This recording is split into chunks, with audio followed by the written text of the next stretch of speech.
toast. Ting, ting, ting, ting, ting, ting, ting. All right, so last night, Jared took me out. He officially asked me to be his girlfriend. Oh my God. No. Because he's never posted about anyone ever. But the Instagram I saw, he said, my best friend, and you guys were at Costco.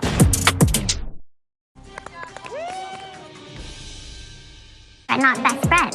You're happy with that. You're fine with that. No, I'm not fine with that. It hurts my feelings, so... Wait a damn minute. Why that has to be announced to me? I don't care. That is so I don't think most of us care. Isn't this a group of friends? I don't know. I don't even know you. I'm soul searching, babe. Mary's not wrong. I'm kind. If you're kind, why can't you make amends with your children? Oh my God, bruh. What's up, y'all? It's Brian Keith, and I'm back with another video. And today we're going to talk about the Real Housewives of Salt Lake City, season 5, episode 2. And I have to say that the girls from Salt Lake City are really bringing it. I'm loving the development, and I'm loving the new cast members. And it's not that I love them because I actually like the personalities. I like it because they're making this shit. They're turning it up, right? But y'all, like, comment, subscribe. Let's get into the video. Yeah, let me check my shit real quick. Hotter than the fire coming out my flaming lips. You wanna play with me? You can't play in me. On the playground, bitch, you can't play with me. Got it, want it, securing the bag. All right, so the episode opens up with, we see the montages of bouncing from everybody's house. We see Mary and her son. She's basically saying, my son, I love him so much. He doesn't work. I don't want him to work. He eat my donuts, and he's staying in my house for now. Yeah, he's spoiled as fuck. I did that. That's basically what Mary is basically telling us, right? We do dive a little bit deep into Bronwyn's background, and we see her husband. I was like, whoa, there is an age gap. Cool girl, whatever. She said she met him. He's like a hedge fund. He is he was the CEO and the creator of Palm. So he has, back in the day when the girls had phones, they had Palms. Boom, that was him. Shout out to that. But now he's over here doing more I guess you want to say, what was it, not investment banking, but something. He doing something else in New York, so he's flying back from New York to her home. So we see her home. She has a beautiful home on the outside. We go into the inside, we're like, woo, Giselle Bryant, wow. It gives very much like Mary's house, but just a little bit more organized chaos, but the chaos comes from the clashing of colors. I was like, it's very eclectic, it's very stylized to her. And she's like, my husband, he's not gonna really say anything because, as long as he can walk on it, as long as he can sit down, he's fine with it. He's gonna sign the check. So she talks about how she met him. And they were over here in San Francisco from a convention. She was over here. He was like, oh, she was at a bar. He was there. They were talking, chit chat, blah, blah, blah. She said he was hilarious. He asked for her email. She was like, okay, this guy is like, what, 75 years old? Cool. So she's like, they hit it off. Boo, boo, boo. Bam. It was history. They have all these antiques in their house. They're collectors, and they collect all these, art pieces from all around the world. They're world travelers. So shout out to her. I really like the start of her, introduction to the show. But here's the problem that I have with Bronwyn. So we see in the opening of the show, we see that Lisa's over here picking up Bronwyn, and they're going to go to Heather's house so they can do a Wendy's run, right? Stay with me. So Bronwyn's like, well, Bronwyn's like, yeah, the other day was so crazy with everything going on. Like, oh my gosh, I can't believe that everything has happened. Blase, blase, blah. They get on the topic of Angie, and they feel like Angie is defending Whitney, and they know that, we're friends with Angie, but it's just like, girl, you're defending her, and you're not even trying to understand my side. And Angie, that she would go behind my back and repeat my feelings to Whitney. Why would you do that? Lisa does this a lot, where it's just like, you don't want to hear me out, and you don't want to listen to me, but, at the end of the day, I'm not going to listen to you. Lisa is very self-centered as fuck, and we know this about her. So while she's in the car with Bronwyn, and Bronwyn has her dog, Lisa's like, can you be quiet for a minute? Can you, shut up? Shut the fuck up, please? I'm like, okay, girl. Bronwyn's like, yeah, okay. So Angie's like, Lisa, how you doing, girl? Lisa's like, hey, Angie. She's like, I was wondering, do you want to go out for, lunch or something? So Lisa's like, yeah, let's set it up. Let's do it. Let me know when, blah, blah, blah. Click. So they start giggling like, oh my God, that's Angie. I did not expect her to say that, but I'll go see what she got going on. We jump over to Angie's house, and Angie's talking to her husband like, I feel like Lisa, she lunged at me. She's over here talking very aggressive and pointive at me. I don't really like that, and I need to let her know now that she cannot do that to me at all. They get to Heather's house. They pick Heather up. Woo, woo, woo. So they start talking about Whitney, and Bronwyn makes comments like, yeah, Whitney, she's over here laughing. She's over here like, talk about the middle finger and like, you want to see my healing journey? Like, it's so funny, blah, blah, blah, blah, blah. Healed Whitney. I was like, did we practice this in the mirror at home? Like little tears were eking out. I was laughing so hard. I was like, it's just so trite. I can't.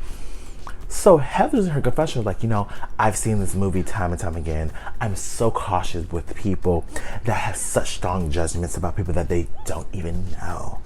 I said, ain't this funny? Because they're just trying to like segue to like Monica and Jen. But bitch, at the end of the day, if Jen came back in the picture today, you would still forgive Jen because that's just who you are. So, like, don't sit up here and just be like, oh, well, I've seen this movie. Girl, you fall for the movie every time. The jump scare gets you every time, girl. The fuck? And I feel very wary of someone who has such strong, harsh opinions about people that they're just meeting for the first time. So, I just feel like with Heather, it's just like, you want to sit up here and say that you question her for having strong opinions about other people. But, girl, you literally did the same thing at the end of the episode, calling out Bronwyn. But we're going to get there. So after they go here and get their Wendy's, do their thing, they drop old girl off, and we segue over to Lisa going to Angie. So they're over here out to, it looked like they're at a chain restaurant, a Chili's, girl. For me, I just feel like we're good, and then I feel like these extraneous things happen, and like you have made it harder at times, to be honest. How? And Angie's telling her like, Lisa, I know that are probably mad at me and upset because you feel like I owe you an apology, but I want an apology too. But she's just like, I feel like there's certain times that you over here talk over people and you just keep going and going and going. And Lisa's basically telling her like, look, I feel like Whitney was so disrespectful, calling me the villain, calling me all these things, and for you not to even have my back, you're just over here just co-signing with her, hearing her side, and then Angie's like, no, I just feel like it was such a pile up and pile up and pile up. And Lisa's like, oh my God, it's not a pile up. She's over here talking about me.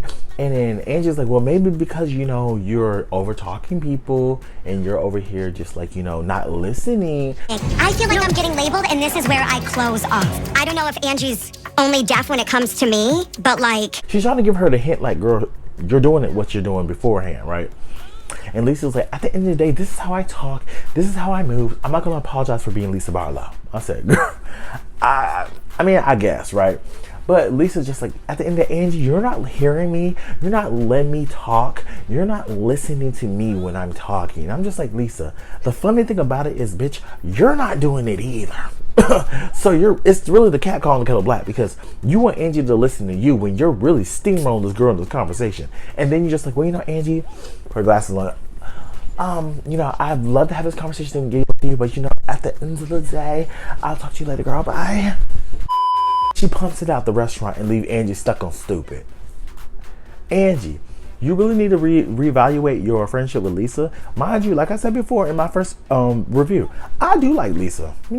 That's my girl. But I can admit when the bitch is wrong. And I feel like Lisa treats Angie like a sub friend, and she's just like, okay, whatever, Angie. Like, she's like, I'm up here, you're right here. That's how Lisa always do Angie. But Lisa, like I have to tell you, you might want to treat Angie like that, but who got sent her snowflake? No shade. Heather goes out to play tennis with Brittany. Brittany. Baby got some issues because she's over here just like, yeah, I'm with, I think his name is Jacob Heimers. His name is, I would say John for this time. She's like, yeah, we're best friends, but we've been on again and off again for so long. And one thing about Miss Brit, bitch, that Louis Vuitton, like Bustikela, and the hair and the girl, you look drop dead stunning in these scenes. You look a mess. I'm not gonna talk about it. Oh. She basically talks about, I just don't know why I feel like he's just, treating me so horrible. Like, he's not claiming her. The man's not claiming her by any means. And then she gets on the whole topic of, you know, my kids situation. And then Heather's trying to pull it out of her. Like, what's going on with your kids? Like, okay, yes, let's talk about that. Me and my kids, we don't talk. I don't talk to my 2 daughters at all. And she was like, why? She was like, yeah, you know, I really just don't want to talk about it right now. And Heather was like, well, you know, I understand, you know, in this group, we're going to definitely pull the information out of you, girl, you know, And, you know, I feel bad for her because she said out her mouth that I prioritize a man before my kids, because she said that she's always been in a relationship, and the longest she hasn't been in a relationship was for 8 months.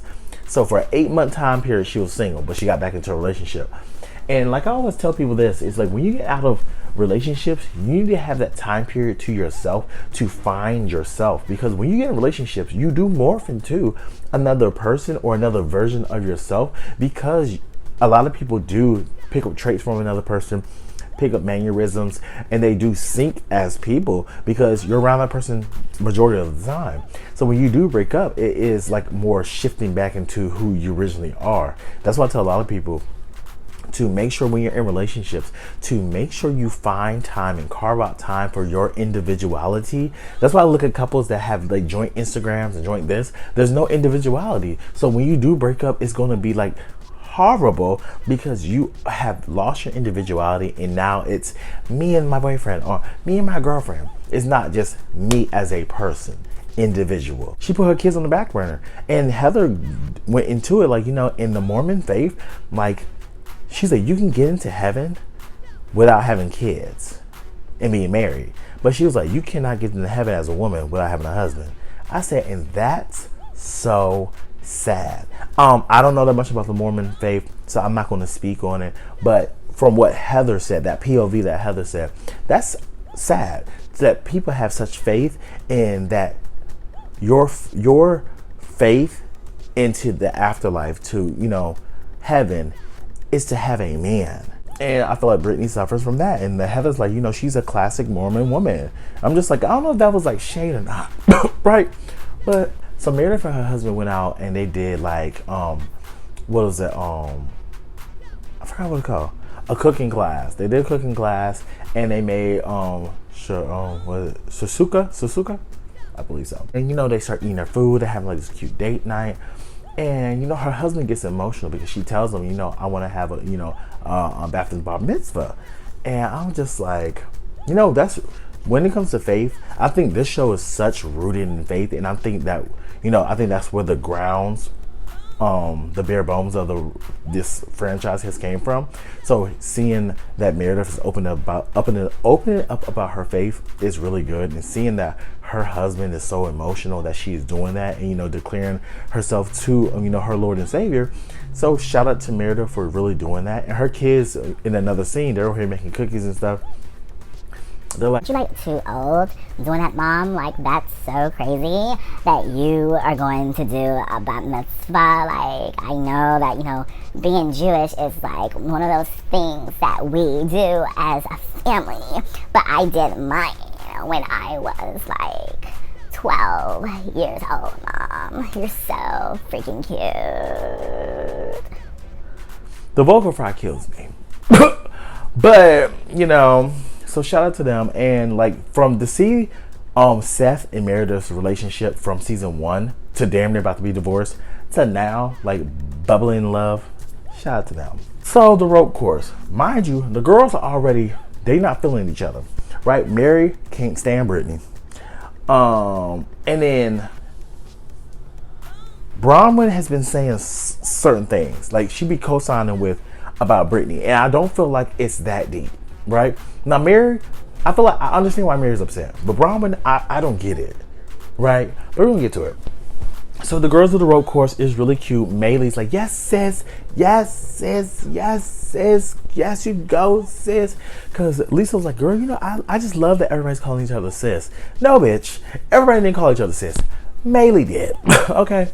So they sit down, they're eating the food, you know, all that. And, you know, Brittany, of all people, gets up. She's like, yeah, guys, I want to make a toast. I want to make a toast. They're like, okay, cool. She said, me and John made it official. He has asked me to be his girlfriend. So last night, Jared took me out, and then we bought matching jewelry at Louis Vuitton. Oh. And then he officially asked me to be his girlfriend. And I'm like, okay, cool. You know, after, you know, what she said earlier in the episode, I'm like, well, you know, he actually being serious with her. Cool. So she's like, yeah, you know, he made it Instagram official by posting the picture declaring his love for me. So Brahman's just like, Brittany, on your Instagram, all I see is him take you to Costco calling you his best friend. Everybody said, whoa, whoa, whoa. She said, but that is a big step for us. Like, he does not post online at all. Instagram official, which doesn't sound like a big deal, but it is a huge deal because he's never posted about anyone ever. But the Instagram I saw, he said, my best friend, and you guys were at Costco. Girl, we see the picture, and he pushing her in the car talking about me and my best friend out of Costco. Girl, what? Brittany. She's like, just celebrate us. Be happy for us. To be happy for you to be stuck in motherfucking delusion, bitch. Girl, Brittany's all over the place, which is why I get why Mary was like, she's like, so why do we care? Why do we care? Like, why are you bringing this up? She's like, Mary was like, why are we bringing this up? Okay, and why that has to be announced? I don't care. I don't think most of us care. Isn't this a group of friends? I don't know. I don't even know you. Now Mary was being an asshole, but girl, do you? So she's like, Mary, that is so rude. You don't even know me. And Mary was like, and you don't know me, but you want to call me poor. She was like, I never called you poor. I don't know anything about you, Mary. She said, yeah, you don't. So don't ever sit here and try to call me poor. She said, you're over here all over the place. You're a little scatterbrain. You hear Brahma talk about, yup, she is, yup. I don't want to share my personal details with you. You're very difficult. You need some soul searching, babe. Mary's not wrong. I'm kind. I'm like, Brahma, girl. So, you know, Lisa chimes in. She's like, okay, well, you know, Brittany, I just want to let you know that I feel like he's dragging you along. I feel like this is not the sign. This is not the sign you think. She's like, really, you think so? Yeah, bitch, we do. So Whitney's like, Brittany, so I think that, you know, this is not the sign. And what Lisa's saying, I kind of agree. I just think this is not really what you think it's supposed to be. So, yeah, I don't want you to get your feelings hurt, Brittany. girl. He should be claiming you as his girlfriend, not best friend. You're happy with that. You're fine with that. No, I'm not fine with that. It hurts my feelings. So Heather's like, you know, she's been having such a tough time because, you know, her kids don't even talk to her. I said, whoa. I said, well, bitch, tell my business, bitch. She's like, yeah, my kids aren't talking to me, you know, they just, and then they're like, well, why aren't your kids talking to you? Why aren't your two daughters talking to you? She said, well, I don't want to talk about it, you know, I don't want to talk about it. And then Mary said something, and then she's like, yeah, because I don't want to bring it up to you, because you over here being so rude and nasty. And then Mary's like, girl, I'm not being rude or nasty. You're the one being rude and nasty. you're kind. Why can't you make amends with your children? But in the segue from that, Brahman comes up and she's like, you know what, Brittany, I agree with Mary. Everything Mary said, I agree, because you are such a scatterbrain and you say stuff all the time. She said, you called Mary poor? You called me a hoarder? Actually, Brahman, she didn't call you a hoarder. She called Mary a motherfucking hoarder. Just saying. On what the words mean. Like, girl, get your words tight. So Heather's just like, because she's like, you need to be accountable for the stuff that you say in this group. Oh. So Heather was like, oh, that's funny. She said she needs to be accountable for the stuff she say in this group. Because you need to be accountable for the stuff that you say. And she's like, what did I say? She said, you have been over here talking shit about Whitney this whole time. I don't like me saying that, but it's true. You know why I don't like you saying that? Because if we want to get our words in order, you're going to need to get your words in order with all of this group, because you have to tell everybody a different story. We see the flashback about how Brahma was over here kikiing with Whitney and kikiing with Angie at the hair salon. She was kikiing with Whitney on the way to the little rope climb. But we heard, you know, she was laughing at Whitney. So Whitney's just like, okay, what we talking about? She said she was laughing at your tears and laughing about you over here doing the heel, da da da. And Whitney was like, wait. She was like, girl, you're spinning this, because she already told me what she said. So it is what it is. It's not like I'm over here mad. The shit was funny. Cool. So Whitney was like, you're trying to spin this and it's not spinning correctly, Heather. Drive with Lisa. Yep. You were team Lisa and were saying horrible things about Whitney, especially about Maylee. Are you serious? So it jumped from that, and then Brahma's just like, first of all, Brahma gets a whole pass, and it jumped from Lisa to Whitney, and they over here talk about, oh, you're over here talking about me, you're talking about me, and they don't even go nowhere. It really don't go nowhere. My whole thing was Lisa's trying to tell her that you owe me an apology because you over here calling me a motherfucking villain, da da da. And Whitney's like, no, you called me a villain, and you're being so rude. Disgusted with Whitney that she would go on a podcast. She doesn't care about anything else other than being right. Lisa's always been the villain.